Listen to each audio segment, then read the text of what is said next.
Shri Ram Jai Ram Jai Jai Ram, Shri Ram Jai Ram Jai Jai Ram, Shri Ram Jai Ram Jai Jai Ram, Shri Ram Jai Ram Jai Jai Ram, Shri Ram Jai Ram Jai Jai Ram, Shri Ram Jai Ram Jai Jai Ram, Shri Ram Jai Ram Jai Jai Ram, Shri Ram Jai Ram Jai Jai Ram, Shri Ram Jai Ram Jai Jai Ram, Shri Ram Jai Ram Jai Jai Ram, Shri Ram Jai Ram Jai Jai Ram,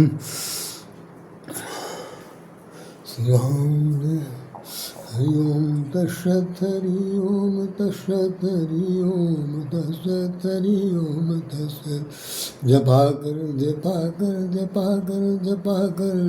Hari Om Tashat Hari Om Tashat Hari Om Tashat Hari Om Tashat Japa kar Govind Hare Gopal Hare Jai Jai Prabhu Deen Dayal Hare Govind Hare Gopal Hare Jai Jai Prabhu Deen Dayal Hare Govind Hare Gopal Hare Jai Jai Prabhu Deen Dayal Hare Govind Hare Gopal Hare Jai Jai Prabhu Deen Dayal Hare Govind Hare Gopal Hare Jai Jai Prabhu Deen Dayal Hare Hare Ram Ram Ram Hare Hare Hare Krishna Krishna Krishna Hare Hare Shri Ram Jai Ram Jai Jai Ram, Shri Ram Jai Ram Jai Jai Ram, Shri Ram Jai Ram Jai Jai Ram। बोले श्री कृष्ण की जय। आज आपके सामने ये जगन्नाथ रथ पर जग के नाथ जगन्नाथ, रथ पर जग के नाथ जगन्नाथ का ये दिखाया जा रहा। ये पर्व के हिसाब से प्रसंग है। इसको लिखने वाले हैं सुरेंद्र कुमार मिश्रा, जो उड़ीसा के ही निवासी हैं। उन्होंने इस पर अपना एक आर्टिकल लिखा। जैसा कि दृश्य दिखाई पड़ रहा है, जब भगवान के तीनों रथ सामने आ रहे हैं और यहाँ पर भगवान का ये चित्र साफ साफ दिख रहा है कि भाई इसमें भगवान जगन्नाथ जी बैठे हैं, बीच में माता परम पूज्य देवी सुभद्रा विराजमान है और उसके बाद बलराम जी साथ में विराजमान। ये जो चित्र दिखाया जा रहा, बाकी तीन रथ हैं, इन तीनों रथों पर ये इतनी भीड़ रथ गोष्ठी निगारी दिखाई पड़ रहा। आइए हम लोग इस पर 2 मिनट चर्चा करते हैं। जय श्री राम, जय श्री कृष्ण, जय श्री कृष्ण, जय श्री राधे। हरे गोविंद माधव हरे मुरारी, हे नाथ नारायण वासुदेव। हरे गोविंद माधव हरे मुरारी, हे नाथ नारायण वासुदेवा। हरे गोविंद हरे मुरारी, हे नाथ नारायण वासुदेवा। हे नाथ नारायण वासुदेवा, हे नाथ नारायण वासुदेवा। हरे गोविंद हरे मुरारी, हे नाथ नारायण वासुदेवा। बोले श्री कृष्ण भगवान की जय, भगवान बलभद्र की जय, माता सुभद्रा देवी की जय।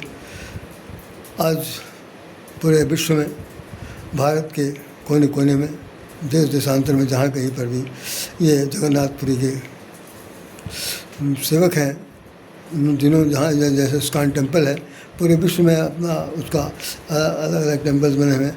अन्य लोग भी जो हैं जिन्होंने आज रथ यात्रा निकाली है।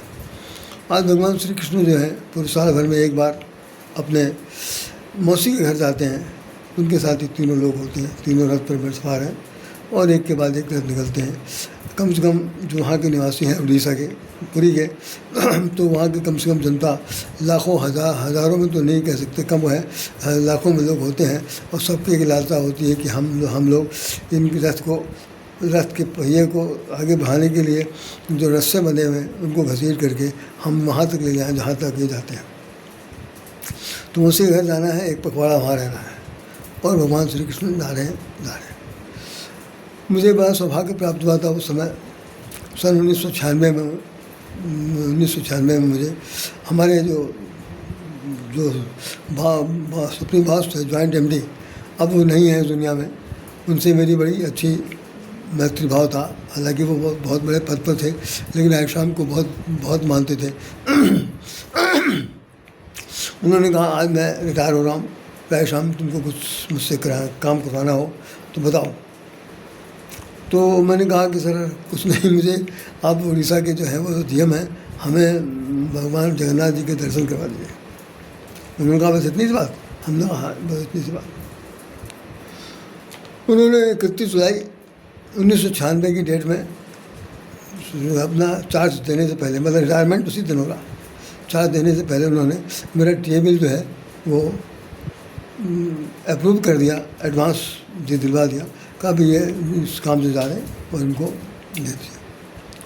खैर उनका एहसान मैं नहीं भूलूँगा। 6 तारीख को मेरा यहाँ से रिजर्वेशन था, नहीं हुआ, भाई तो गाड़ी ट्रेन छूट गई। फिर हमें शायद नहीं, पहले 4 को था, फिर 6 को गए और 8 को हम लोग वहाँ पर भगवान के दर्शन करते हैं। हमारे साथ हमारी धर्मपत्नी, मेरी छोटी बेटी, हम लोग 3 लोग वहाँ पर गए थे। वहाँ पर एक वहाँ के स्टोनर थे, उनके घर में रात में निवास किया। सवेरे वहाँ के जो जीएम, जो ओरिजिनल जीएम थे, मिस्टर विनोद कुमार साहब अग्रवाल थे, वो उनको जब पता चला कि रायश्याम आए तो वो भी मुझे बहुत ज़्यादा मानते थे। उन्होंने कहा फिर रायश्याम से कहो कि कितनी गाड़ियाँ चाहिए, तो भाई सब खड़ी है, मुहैया करा दें, जहाँ जहाँ घूमने जाना हो पता चले जाए। तो मैंने कहा कि सर ऐसा है कि एक गाड़ी में हम 3 लोग बैठ जाएंगे, किसी का और ज़्यादा की ज़रूरत नहीं। कहे नहीं नहीं बिल्कुल निसंकोच बताओ। तो साहब ऑफिस की गाड़ी मुझे उपलब्ध हो गई और हम लोग दर्शन करने के लिए निकले। मज़े की बात है कि उसी साल मूर्ति की रिन्यूअल क्या कह सकते हैं आपको, पुनर्निर्माण हुआ था। बताते हैं कि हर 12 साल बाद जो मूर्ति है वहीं पर वो उसे समाधिस्थ कर देते हैं, फिर दूसरी लकड़ी से बनाया जाता है। तो वहाँ का जो राजा है, उस राजा को सपने में भगवान दिखाते हैं कि भाई इस लकड़ी में आप काट के लाइए, उसी से हमारा स्वरूप बनाया जाएगा।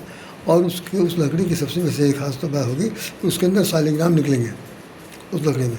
तो लकड़ी का स्थान बता देते हैं सपने में, तो वो लकड़ी यहाँ से ढूंढ के लाई जाती है, उसमें निश्चित रूप से शालिग्राम निकलते हैं और फिर उसी लकड़ी को काट छाँट करके भगवान की मूर्ति को गढ़ा बढ़ा जाता है। ये इसकी किताब भी है, उसमें सब कुछ ऐसा लिखा हुआ। और वहाँ का मुख्य भोजन तो आप जानते हैं कि वो भात है और कुछ और अन्य चीज़ें हैं प्रसाद के रूप में। प्रसाद में जो चलता है वो वहाँ के लोग जानते होंगे। खुरमा है ख़ास तौर से, क्योंकि ज़्यादा दिन तक ख़राब नहीं हो सकता। खुरमा है, मीठे खुरमे हैं, नमकीन है, पापड़ी है, ये सब चीज़ें हैं। तो जगन्नाथ जी के पास मंदिर में हम लोग गए, दर्शन किया, माँ जीवन धन्य हो गया ऐसा लगा। अच्छा तब तक हमने दर्शन नहीं किया था, तो मुझे ऐसा लगता था कि जगन्नाथ का मतलब भगवान शंकर है। मैं ये नहीं मालूम था कि ये भगवान श्री कृष्ण है। ये 96 तक की बात आ रहा हूँ। 96 के पहले तक तो मुझे ये लगता था कि वो फिर लकड़ी के बने भगवान शंकर के पर वो पानी चढ़ाया जाता होगा तो गल बल गए, लेकिन नहीं। लेकिन जब जाए हम वहाँ तो मुझे मालूम हुआ। अच्छा हमने ये बात ज़्यादा किसी से पूछी भी नहीं कि एक तो ये था कि भाई लोग कहेंगे भाई इतनी एज हो गई इनको, इतनी में इतना भी नहीं मालूम। तो निश्चित रूप से नहीं मालूम, फिर भी हमने कहा कि इसी बहाने दर्शन करेंगे तो मालूम हो जाएगा दर्शन करने का। अब बात यहीं पर हम इसका कथा कहानी को यहीं विराम देते हैं। हम आप आते हैं कि भगवान जगन्नाथ जी के साथ, भगवान जगन्नाथ, इनका नाम है जग के नाथ, जगन्नाथ, जन जन के नाथ जगन्नाथ, त्रिभुवन के नाथ जगन्नाथ, 14 भुवन 3 लोक के नाथ जगन्नाथ। इतने लोगों के नाथ है वो, और संसार के रक्षा के लिए उन्होंने इतना बड़ा कदम उठाया कि हम सब लोगों को सोचने के लिए विवश कर दिया कि वास्तव में जो रथ की यात्रा है ये हमें क्या सिखाती है। रथ तो सभी, रथ तो हर कार्यक्रम में निकलता, यहाँ तक कि रथ तो शादी में भी निकालते दूल्हा दुल्हन के लिए। एक समय था, कभी नहीं था यहाँ पर ऐसी व्यवस्था, लेकिन अब तो रथ पर ही लोग निकल जाते हैं। तो रथ में भगवान जा रहे हैं।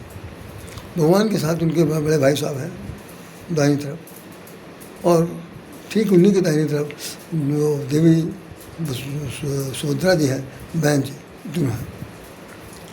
वास्तव में ये है क्या? तीनों लोग माया, ब्रह्म और जीव के रूप में हैं। ये जो रथ है, ये रथ के अंदर सिर्फ 2 पहिए हैं, और हमारा जो जीवन रथ है इसके अंदर भी 2 पहिए हैं। वो 2 पहिए हमारे पैर हैं। इन्हीं दोनों पैरों से हम लोग चलते हैं, अपना इस शरीर रूपी रथ को चलायमान करते हैं। और चलायमान करते हैं, ये चलायमान होकर के ये कैसे चलता कैसा है?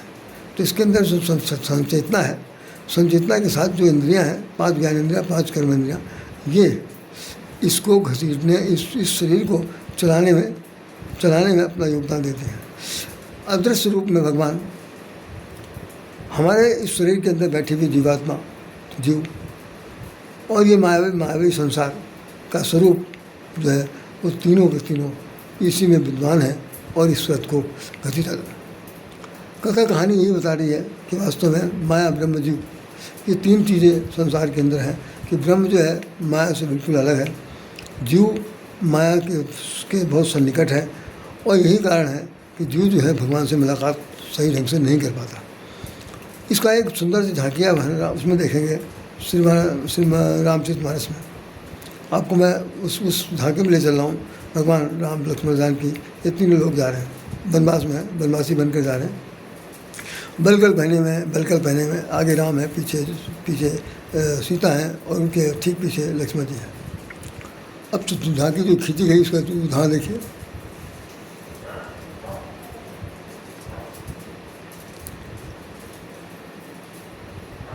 राम लखन सिय सोहत ऐसे, राम लखन सिय सोहत ऐसे, ब्रह्म जीव बिच माया जैसे, ब्रह्म जीव बिच माया जैसे, राम लखन सिय सोहत कैसे, ब्रह्म जीव बिच माया जैसे। तो गोस्वामी जी कह रहे हैं कि हम देख करके हम बता सकते हैं कि भगवान राम आके वो ब्रह्म है, उनके ठीक पीछे माया है, और उनके ठीक माया सीता के रूप में है, और सीता के ठीक पीछे लक्ष्मण जी चल रहे हैं, वो जीव है। अब यहाँ पर एक प्रसंग बार हमारे यहाँ उसमें रामचरितमानस में कहा गया कि लक्ष्मण जी को बड़ी उतावलापन था। वो कह रहे थे जब भी मैं आँख को प्रत्यक्ष सामने देखना चाहता हूँ तो सबसे पहले मुझे जानकी जी, माता जी दिखती है, और हम भैया के साथ चलना चाहते हैं। मतलब देखिए कि जीव के अंदर ये उत्कंठा है कि हम किसी तरह से ब्रह्म से अपने आप को अलग न करें। अगर अपने आप को अलग कर लिया तो संसार में हमको सबसे पहले क्या दिखेगा? माया के रूप में कौन देखेंगे? जीव को कौन दिखेगा? जानकी जी। तो जानकी जी बार बार दिखती हैं, और भगवान राम उनके ठीक आगे चल रहे हैं। तो लक्ष्मण जी क्या कहते हैं कि हम भाई भगवान के साथ चलेंगे। तो वो कहते हैं लखन चलहि पुनि दाएं बाएं। लक्ष्मण जी ने कहा कि ऐसा नहीं है, ऐसे काम नहीं चलेगा। कभी वो आगे बढ़ करके लाइन तोड़ दिया। अब जानकी जी तो ठीक पीछे ही राम के, तो वो अपने पीछे से निकल के आगे आ गए, और राम के कभी बाएं हो जाते हैं, कभी दाएं हो जाते हैं।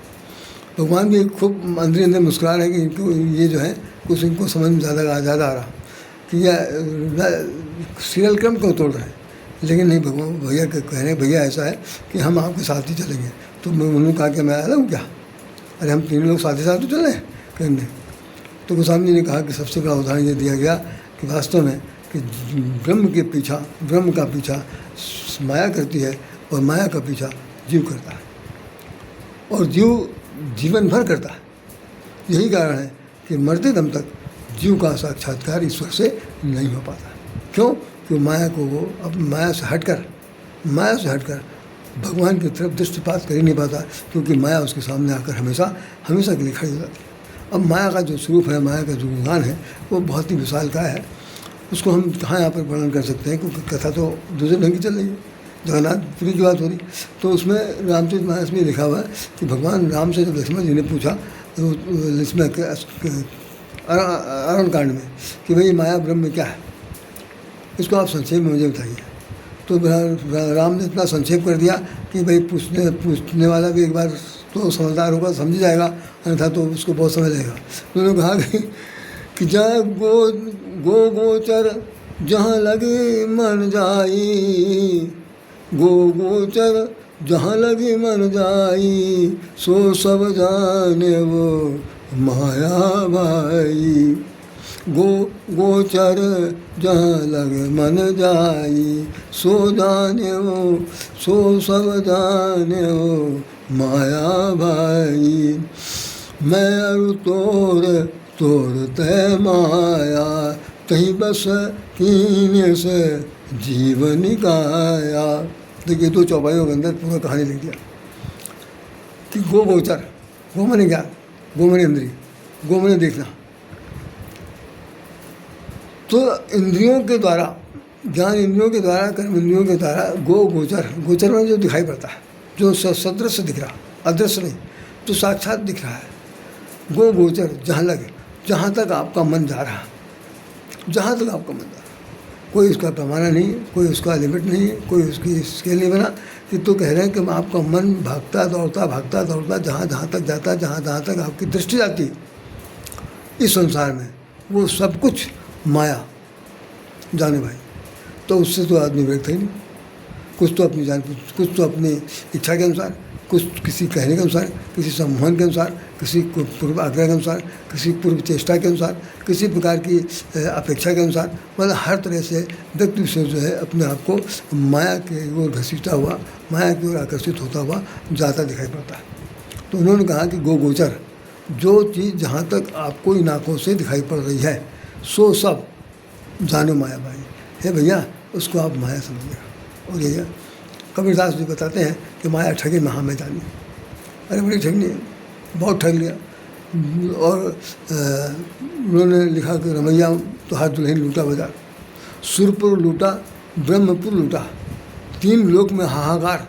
कबीरदास जी वहाँ तक पहुँच गए, 3 लोक में।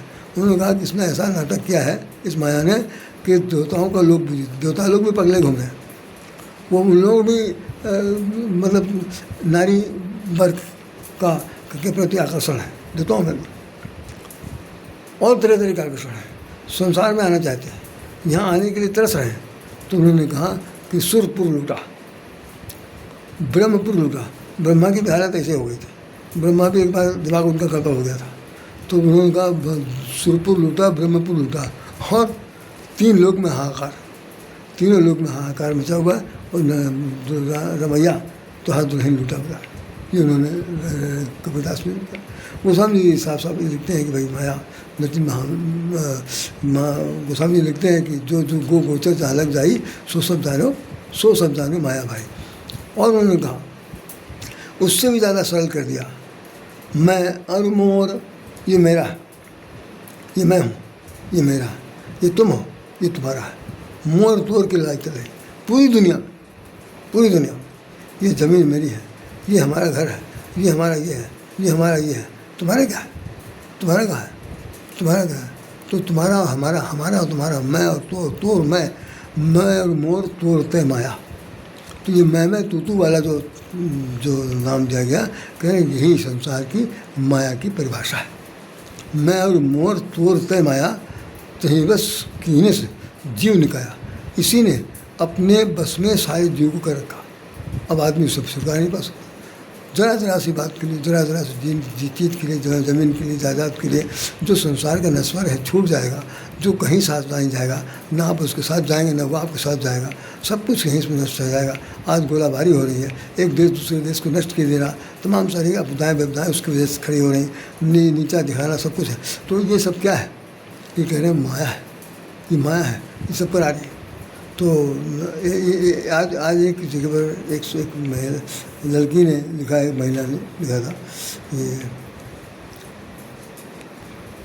किसी महान भाव की शायरी है, वो लिखा है, कहीं से खोट उसका दिल दिमाग कहीं से डिस्टर्ब हुआ है, तो वो यूट्यूब पर शॉर्ट वीडियो में कह रही है कि जानते हो तुम, जिसने किसी को बर्बाद किया है इस कल काल में, जिसने किसी को बर्बाद किया वो आज तक आबाद नहीं हो पाया। जैसे पेड़ की पत्तियाँ जब अपना रंग बदलती हैं, पीली हो जाती हैं, तो ठीक नीचे ज़मीन में आके गिरती हैं, ठीक वैसे तुम भी गिर जाओगे, ये उसने कहा। अब उसका मेरा खंडन सुन लीजिए।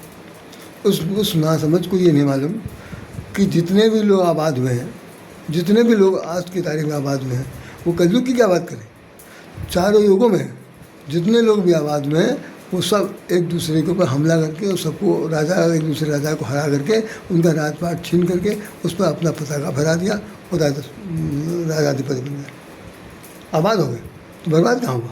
बर्बाद तो हुआ तो हार गया। और पीली पत्ती होकर के अगर गिरी है तो नई पत्ती नहीं कोपले आएंगे, उससे तुम इसकी क्या तुलना कर रहे हो?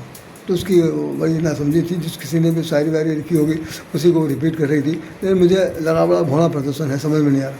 तो उसको ये बताना निश्चित रूप से मैं चाहता था, मैंने शहर में नहीं किया कि उसको ये समझ में आ जाना चाहिए कि जितनी भी तमाम जो बर्बादियाँ होती हैं वो बर्बाद करने वाले लोग बहुत ठाठ से जीते हैं, बहुत ठाठ से जीते हैं। अब अभी कुछ ही दिन के हाल देख लीजिए, सपा सरकार के आने से पहले जितने भी यहाँ के माफिया लोग थे उन सब लोगों ने क्या किया था?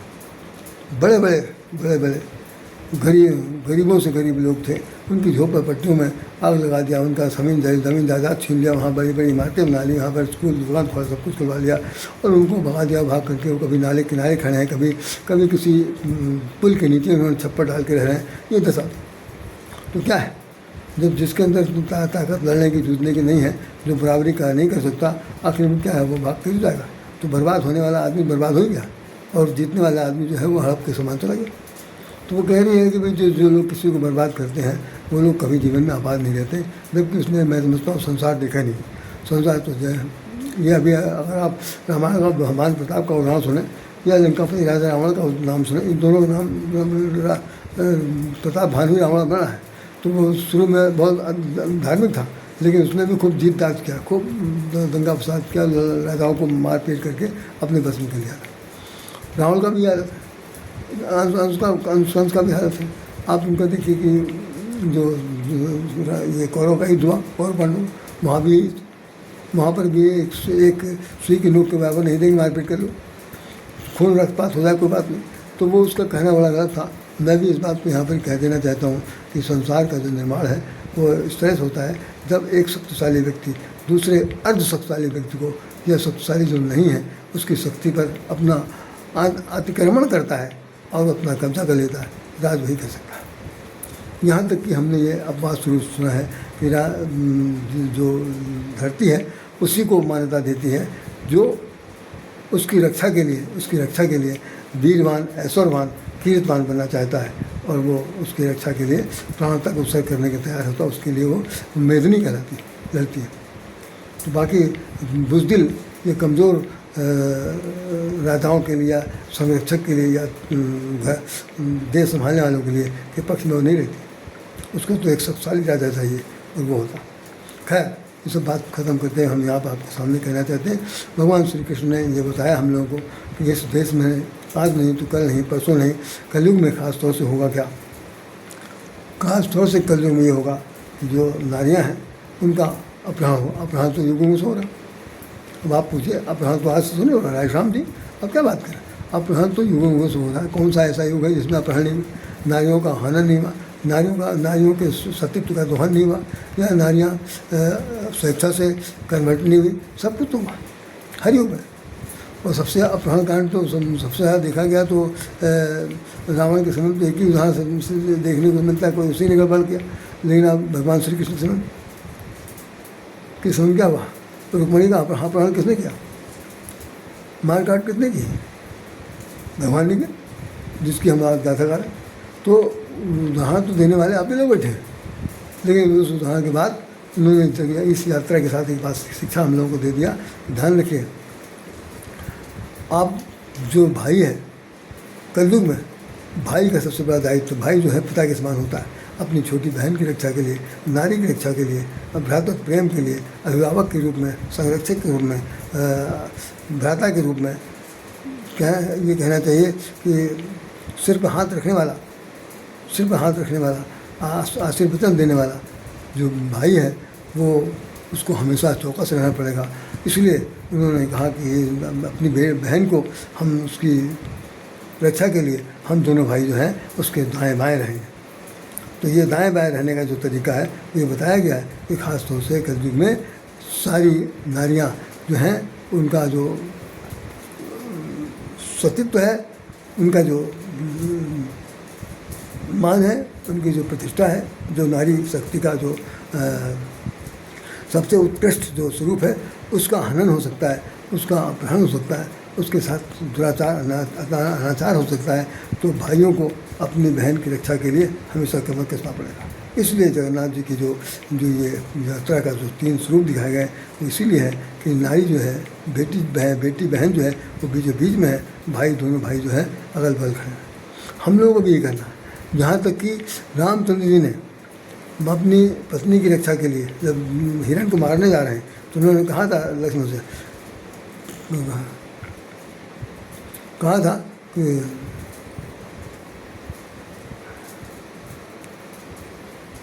बल विवेक बुद्धि विचारी, बल से बुद्धि से विवेक से विचार करके अपनी भाभी की रक्षा करना, क्योंकि यहाँ जंगल में एक से एक डकैत, एक से एक चोर बदमाश और लुटेरे राक्षस है। ये बड़े भाई का आदेश है और उन्होंने पालन किया। अंततः वो हार गए, क्योंकि जानकी जी वो तो लीला था, लीला में उनका जो रोल था उसको उन्होंने अलग किया।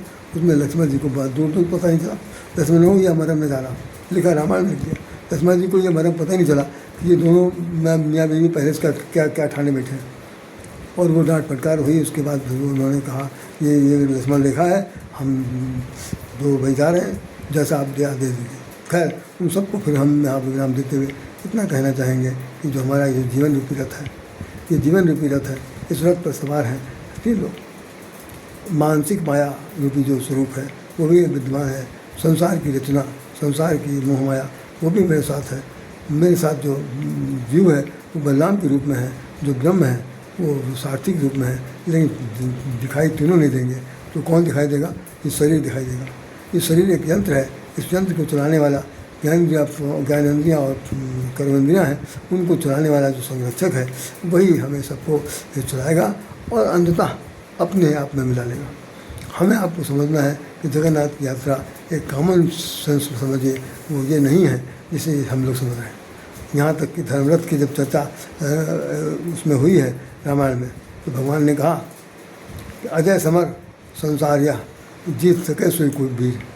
हे विभीषण सुनो बेटा भाई, ये संसार अजर है और अमर है, जीत सके सोई वीर, वही वीर जीत सकता है।